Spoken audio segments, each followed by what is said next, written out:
आप सभी श्याम भक्तों को जय श्री श्याम। श्याम भक्तों कैसे हैं आप सभी? उम्मीद करते हैं अच्छे ही होंगे। श्याम भक्तों, भगवान हमारी सुनते नहीं हैं।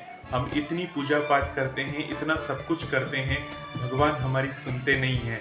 क्यों नहीं सुनते? हम तो हर रोज उनकी पूजा करते हैं। मैं तो प्रतिदिन सुबह जल्दी भोर ही उठ जाता हूँ, फिर नहा धोकर आपके मंदिर में घंटी भी बजाता हूँ, सोया हुआ समझकर भगवान को जगाता भी हूँ और गंगा जली उठाकर स्नान भी कराता हूँ। स्वच्छ पंचामृत से मैंने चरण उनके धोए हैं, चंदन से टीका तिलक करना मैं कभी भूला नहीं। हमेशा नए वस्त्र भी मैंने उन्हें पहनाए हैं, उन्हें गंध अक्षत मिलाकर ये पुष्प भी तो मैंने चढ़ाए हैं। पर क्यों नहीं सुनता वो मेरी? क्यों नहीं सुनता भगवान मेरी? अक्सर सभी के मन में यही प्रश्न रहता है कि हम दिन रात भगवान से प्रार्थना करते हैं, लेकिन भगवान हमारी प्रार्थना क्यों नहीं सुनते हैं? भगवान ने बड़ी सीधी बात कही है, उन्हें कोई ढोंग और दिखावा पसंद ही नहीं है। वे कहते हैं, निर्मल मन जन सो मोहि पावा, मोहि कपट छल छिद्र न भावा। जब तक मन शुद्ध नहीं होगा, कितनी भी पूजा अर्चना की जाए, लाभ होना कठिन है। मीराबाई जब भगवान श्री कृष्ण के भजन गाती थी तो उसमें डूब जाती थी, यही ध्यान की परम स्थिति भी है। सूरदास जी जब पद गाते थे तब भी भगवान सुनते थे, उनसे बातें भी किया करते थे।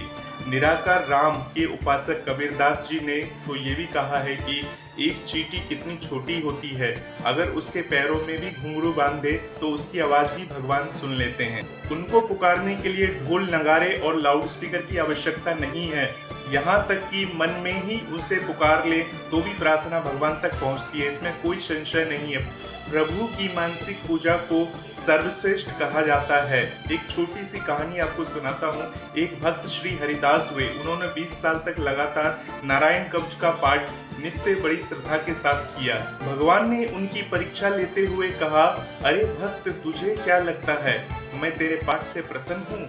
तो ये तेरा वहम है, मैं तेरे पाठ से बिल्कुल भी प्रसन्न नहीं हुआ। जैसे ही भक्त हरिदास ने सुना तो वो नाचने लगे, गाने लगे और झूमने लगे। भगवान बोले, तू निरापागल है, मैंने कहा मैं तेरे पाठ करने से प्रसन्न नहीं हूँ और तू नाच रहा है। हरिदास बोले, प्रभु आप प्रसन्न हो या ना हो ये बात मैं नहीं जानता, लेकिन मैं तो इसलिए नाच कर प्रसन्न हूँ, कम से कम आपने मेरा पूरा पाठ सुना तो सही। ये होता है निष्काम भक्ति का भाव। गजेंद्र ग्रह की कथा तो आपने सुनी ही होगी। जब गजेंद्र हाथी ने ग्रह से बचने के लिए भगवान को रोकर पुकारा तो क्या भगवान ने नहीं सुना? बिल्कुल सुना, और भगवान अपना भोजन छोड़कर नंगे पैर दौड़े चले आए। इसी प्रकार जब द्रौपदी ने भगवान श्री कृष्ण को पुकारा तो भगवान ने नहीं सुना। दुशासन उसके बाल खींचता रहा, द्रौपदी भगवान को पुकारती रही और साथ ही अपने पूरे बल विरोध से उससे लड़ती रही। चीरहरण के समय भी वो कृष्ण को पुकारती रही और अपने दोनों हाथों से, अपने दांतों से वस्त्र को बचाती रही। पर जब उसने पूर्ण समर्पण श्री कृष्ण के चरणों में कर दिया तो भगवान ने सुना भी और उसकी लाज भी बचाई। जब भी भगवान को याद करे, पूर्ण समर्पण और प्रेम भाव से ही उनका नाम संकीर्तन और जप करे। कोई संदेह ना करे, बस हृदय में उनको पुकारते रहे, भगवान का नाम लेते रहे। वे अवश्य आपकी सुन रहे हैं, सुनेंगे, ये तय ही है। यदि किसी कारणवश से वो नहीं सुन रहे हैं तो इसमें भी कुछ अच्छा ही है, क्योंकि उन्हें पता है कि आपके लिए अच्छा क्या है। पर ये तय है कि भगवान हमारी हर प्रार्थना सुनते हैं, लेकिन उसमें प्रेम हो, करुणा हो और सबसे बढ़कर पूर्ण समर्पण हो, अर्थात भक्ति का भाव हो, चाहे वो निष्काम ही या साकाम हो। हम कितना भी मन का फेर ले, हम चाहे लाख बार राम कहे चाहे करोड़ बार, लेकिन यदि एक बार हृदय से राम नाम कहा गया तो वो राम नाम लाख बार नाम लेने से कहीं ज्यादा बेहतर है। भगवान हमारी मन की बात जानते हैं, क्योंकि वही तो हैं जो विराजते हैं।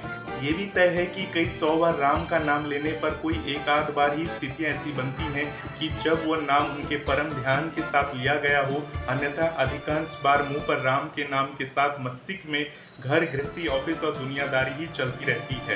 इसलिए भगवान का नाम सुमरन करते रहे, भगवान पर विश्वास रखे। भगवान सबकी सुनते हैं, किसी की देर से सुनते हैं, किसी की जल्दी सुन लेते हैं, परंतु सुनते जरूर हैं भगवान। इन बातों को समझ के आप भगवान पर भरोसा रखें और भगवान की कृपा आप सभी पर बनी रहेगी।